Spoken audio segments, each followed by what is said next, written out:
Got a three-part or trifecta of swim questions. They're all short ones. First part of it is Pat asking, my arms get tired very fast when swimming. What's the exercise I can do to help with this?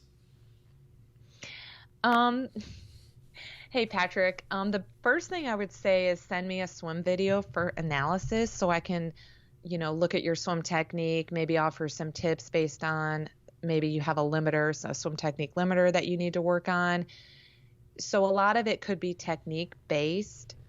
Also, maybe you're just not swimming enough. The frequency of your swimming needs to increase so you can get your muscles used to swimming. Number three, I should have mentioned this first, is are your arms getting tired? Arms meaning kind of the forearm, or your biceps getting tired, your triceps or your shoulders, or are your lats getting tired, your back? Because when a swimmer asks me about tell me that their arms are getting tired, I definitely think it's a technique thing, because you want your lats to get tired, your rear deltoids, the backs of your shoulders, and your triceps. So understanding the right phrase of what actually is getting tired. And then something that could also help is doing some strength exercises in the weight room with bands, dumbbells, free weights, barbells, whatever you have access to, even body weight exercises where you're targeting mostly the swimming specific muscles that I already mentioned, your lats, your back, your rear deltoids, the backs of your shoulders, and your triceps. That can help you build some strength and some resistance to fatigue. Danielle asks, any suggestions for goggles that don't fog? Apparently she's having fogging issues in her goggles. We've actually talked about this way back at another podcast. So since I've been using Blue 70 goggles, chances of my goggles fogging have been way less. I've done some of my epic New Year's Eve and Christmas Eve swims where I'm swimming for multiple hours at a time, and I've never had fogging issues. Also, I've noticed when it comes to open water swimming, when I put my goggles on at first and I don't, do this with them, I don't put them on my head and put them back on. Once they're on and sealed and I start the race, they don't fog. Me too. I find that when I've been waiting in line and messing with my goggles and putting them underwater and just kind of messing with them, chances are higher that they're going to fog. Another trick that you can do if they do fog is to spit in them and then slosh your spit around in the goggle to cover it with your spit. That's a way to, create an anti-fog repellent in your goggles. Mm-hmm. And then they also have anti-fog stuff that you can use. I've never used it, so I'm not sure how effective it is. But definitely getting goggles, it's definitely a preference thing, how well they fit.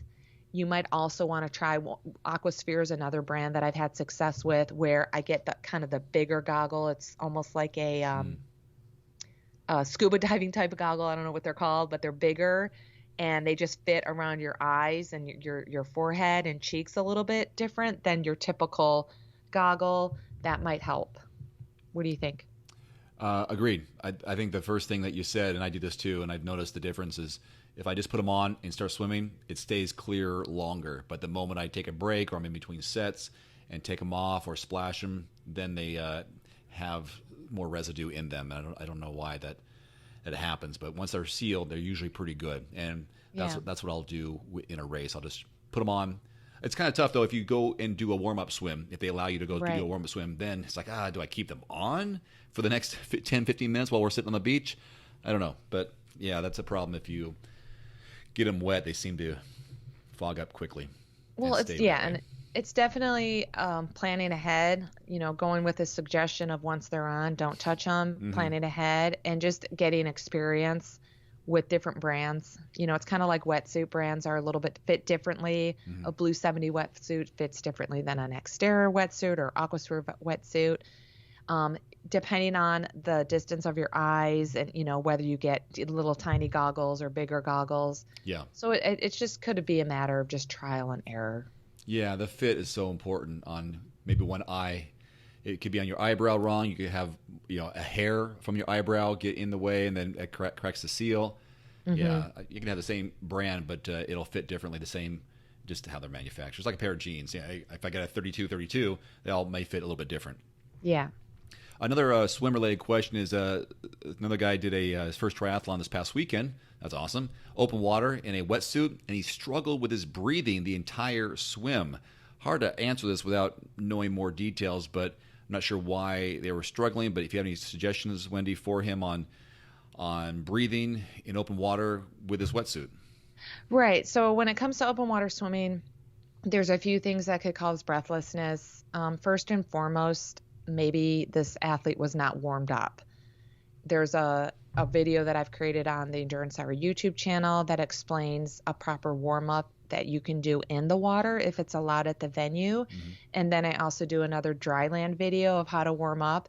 The main thing about warming up is just get your heart rate up, get your breathing, get your heart rate elevated so you're breathing heavy, because that just kind of helps get your breathing in control. Another reason this athlete could have been breathless if it's his first open water swim and he just wasn't used to it. Sometimes you feel breathless because of the unknown. You can't see anything in the bottom. You don't know what lies beneath. There's bodies all over the place and you're just quite not acclimated to maybe the temperature.